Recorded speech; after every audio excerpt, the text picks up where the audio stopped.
안녕하십니까, 문틀란TV입니다. 윤석열 지지도가 최근 여러 여론조사 기관 조사에서 하락한 것으로 나타나자 윤석열의 위기를 말하는 이들이 늘고 있습니다. 다자구도 조사에서 30%대를 유지하던 지지도가 최근 20%대로 떨어졌고 일부 조사에선 19%까지 나타나고 있으니 이런 목소리가 나오는 것 자체는 크게 이상할 것이 없습니다. 윤석열의 위기를 말하는 이들은 친정권 세력들과 국민의힘 양측에서 모두 나오고 있습니다. 친정권 세력들은 윤석열의 지지도 붕괴가 시작됐다거나 심지어 너무 일찍 붕괴되면 재미가 없다는 등 조롱 섞인 분석들을 이어가고 있습니다. 국민의힘 측에선 이준석 같은 경우 윤석열이 지지도가 하락하자 용기를 잃은 것 같다, 지지율이 위험하다는 주장을 했습니다. 윤석열이 용기를 잃었다는 것을 이준석이 도대체 어떻게 알 수 있었다는 것인지 이해하기 어려운 발언입니다.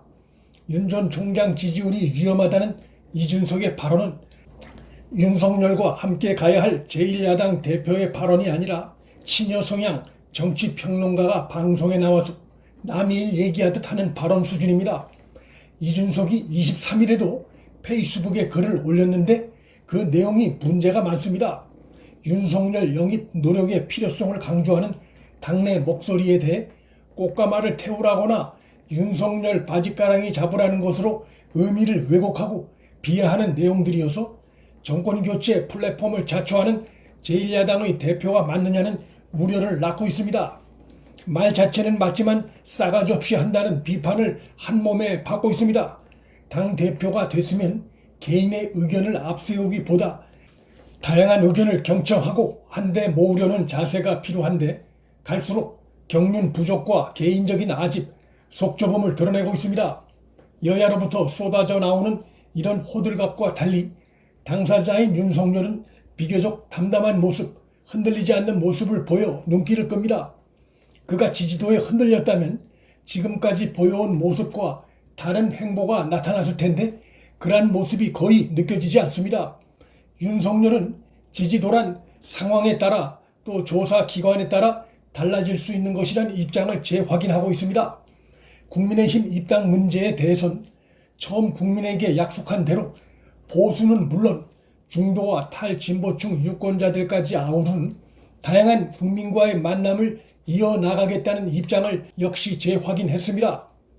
윤석열의 지적이 아니더라도 국내의 여론조사 기관이 과포화 상태로 이로 인한 문제점은 학계의 전문가들 사이에서도 자주 거론되고 있습니다. 23일 아침 조선일보 보도에 의하면 국내 현재 여론조사 심의위원회에 등록된 여론조사 회사가 무려 76개로 프랑스의 정치 여론조사 회사 13개, 일본에 등록된 여론조사 회사 20개에 비해 훨씬 많은 것으로 나타났습니다. 이러한 수많은 여론조사들이 제각기 다른 조사 결과를 쏟아내고 있으니 혼란스러운 상황이 연출될 수밖에 없고, 또 최근 민주당이 당내 경선 기간이란 점을 감안하면 최근 나오는 여론조사에 일희일비하는 것보다는 중심을 잡고 나가겠다는 윤석열의 발언이 더 합리적인 자세라 할 수 있습니다.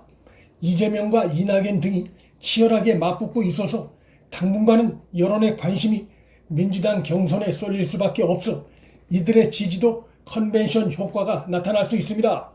그러나 이 컨벤션 효과가 언제까지 갈 수는 없습니다.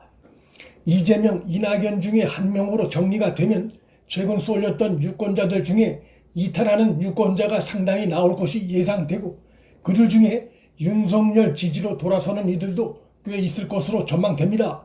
왜냐하면 그들 중엔 이낙연이 뜨기 전에 윤석열을 지지했던 이들도 꽤 있었다는 것이 최근 여론조사 분석에서 나타나기 때문입니다. 이낙연 지지도가 하락세일 때 이재명도 싫고 문재인도 싫어 윤석열을 지지했던 유권자들이 이낙연이 뜨는 듯 하니까 옮겨갔다가 민주당 후보가 이재명으로 결정될 경우 윤석열에게 회귀할 가능성이 있는 것입니다. 만일 이낙연으로 후보가 결정될 경우에도 비슷한 현상이 나타날 수 있습니다. 컨벤션 효과로 이재명에 갔던 유권자 중에 이탈 세력이 나올 것이고 그들 중 일부가 윤석열 지지로 돌아설 가능성이 있습니다. 이렇게 판단하는 근거는 윤석열 지지가 한때 30%대 후반까지 치솟았고 양자 대결에선 50%를 넘어선 경우도 있었기 때문입니다. 이재명 지지자들 중엔 문재인은 싫지만 이재명이 좋아서 지지하는 유권자들이 꽤 있습니다. 그간의 여론조사 분석을 해보면 야당 지지자들 가운데서 이재명을 지지했던 사람들이 적지 않았습니다. 이들이 구심점을 잃게 되면 윤석열 등 야당 후보 지지로 돌아설 가능성이 충분히 있는 것입니다. 따라서 지금 당장 필요한 것은 대선이 8개월이나 남은 상황에서 지지도에 일희일비해 지지도 관리를 위해 호들갑을 떠는 행태가 아니라 국정 운영에 필요한 준비를 하나씩 마무리해 나가는 자세가 더 효과적일 것입니다. 8개월이란 기간은 앞으로도 몇십 번 여론조사 결과가 뒤바뀔 수 있는 긴 시간입니다. 그런 점에서 입당을 안 해서 혹은 여의도 정치를 무시해서 지지도가 떨어지니 하루빨리 입당을 해 전문가 도움을 받아야 한다고 재촉하는 주장은 곁가지 대책에 불과합니다. 어떤 의미에선 그러한 것은 시대착오적인 선거 대책일 수 있습니다. 지금은 거대한 사무실에 많은 인력을 동원해 많은 시간, 많은 돈을 쓰면서 선거를 치르던 과거 대선과는 선거 문법이 크게 달라졌습니다. 사람들을 몰고 다니면서 시장통에서 떡볶이 먹으면서 선거 운동을 하거나 수많은 공보팀이 언론사와 접촉해 로비를 하면서 선거 운동을 하던 시대가 더 이상 아닙니다. SNS에 올린 글 하나, 마이크 앞에서 행한 발언 하나가 수많은 청중 동원보다 더 위력을 떨치는 시대입니다. 그런 점에서 윤석열이 의식했든 아니든 지금 윤석열이 보이는 행보는 비교적 바뀐 정치 문법, 선거 문법에 맞춰 행보하는 것으로 볼 수 있습니다. 대선전이 여야 후보가 결정되고 본격적으로 불붙게 되면 이 점 관련해 그도 국민이 걱정하지 않게 또 늦지 않게 행동하겠다고 발언한 바 있어 입당이든 연대든 어떤 형태로든 국민의힘과 또 국민의당과 손잡고 대선전에 나설 것으로 전망됩니다. 최근 윤석열 지지도가 하락하자 중도층 확보라는 효과를 거두지 못하고 있는 것 아니냐는 해석도 나오고 있는데 여당이 당내 경선 기간이어서 여론 관심이 쏠리고 있는 시점이란 점, 윤석열 가족에 대한 흑색 선전이 서서히 힘을 잃어가고 있다는 점 등을 감안하면 윤석열이 지금 보이고 있는 행보의 효과가 조금 늦게 나타날 수도 있습니다. 따라서 국민의힘에선 윤석열을 지켜보고 외곽에서 필요한 지원을 하는 것이 필요한 상황입니다. 문틀란TV 여기서 마칩니다.